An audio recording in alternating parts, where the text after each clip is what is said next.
Have you ever felt a shiver down your spine while walking through an ancient ruin, a feeling that something much, much larger than you once walked the same path? What if I told you that feeling isn't just your imagination?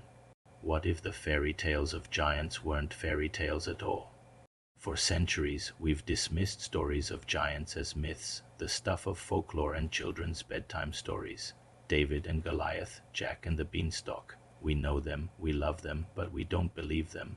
But what if the evidence has been hiding in plain sight this whole time, dismissed, ignored, or even hidden?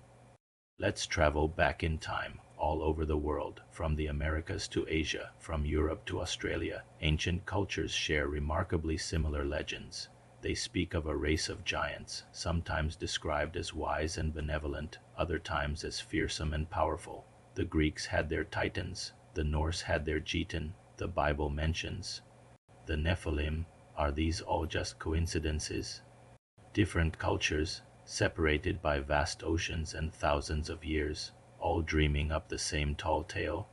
Or were they documenting a shared history, a memory of a time when humanity was not the only intelligent species on this planet? Now let's talk about the physical evidence, because this is where things get really strange. Reports of gigantic skeletons being unearthed have surfaced for hundreds of years. In the 19th and early 20th centuries, newspapers were filled with articles about massive human-like remains being found, some reportedly measuring 9, 12, or even 18 feet tall.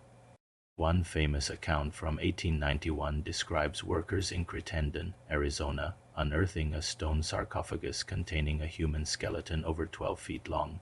There are stories of skeletons with double rows of teeth and skulls far larger than any modern human, so where are they? If these discoveries were real, why aren't they in our museums? This is the heart of the mystery. The official story is that these were all hoaxes, misidentified animal bones, or just sensationalized journalism.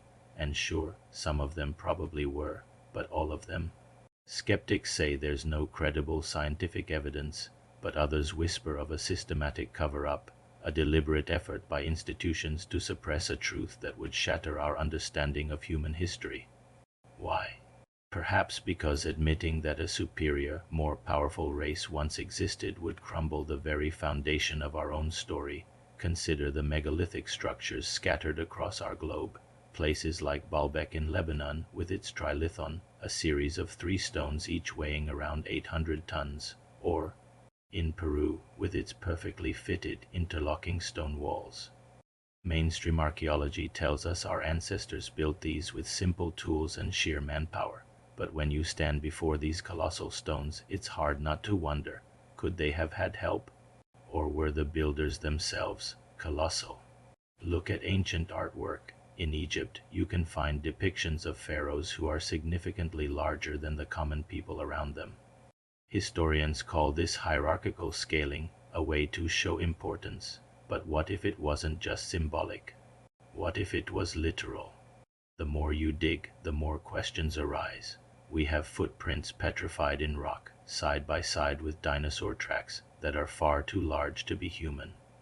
We have legends that match up across continents. We have countless newspaper articles and eyewitness accounts from a time before Photoshop, so we are left at a crossroads. On one path is the comfortable, accepted version of history. On the other is a path shrouded in shadow, filled with whispers of a forgotten race and a hidden past. A past where we were not alone. A past where giants roamed the earth. The evidence is scattered, fragmented, and often dismissed. But it's there, waiting for those who are willing to look. What do you believe? Was our planet once shared? Let me know your thoughts in the comments below. And if you enjoyed this journey into the unknown, be sure to hit that like button and subscribe for more mysteries. Thanks for watching.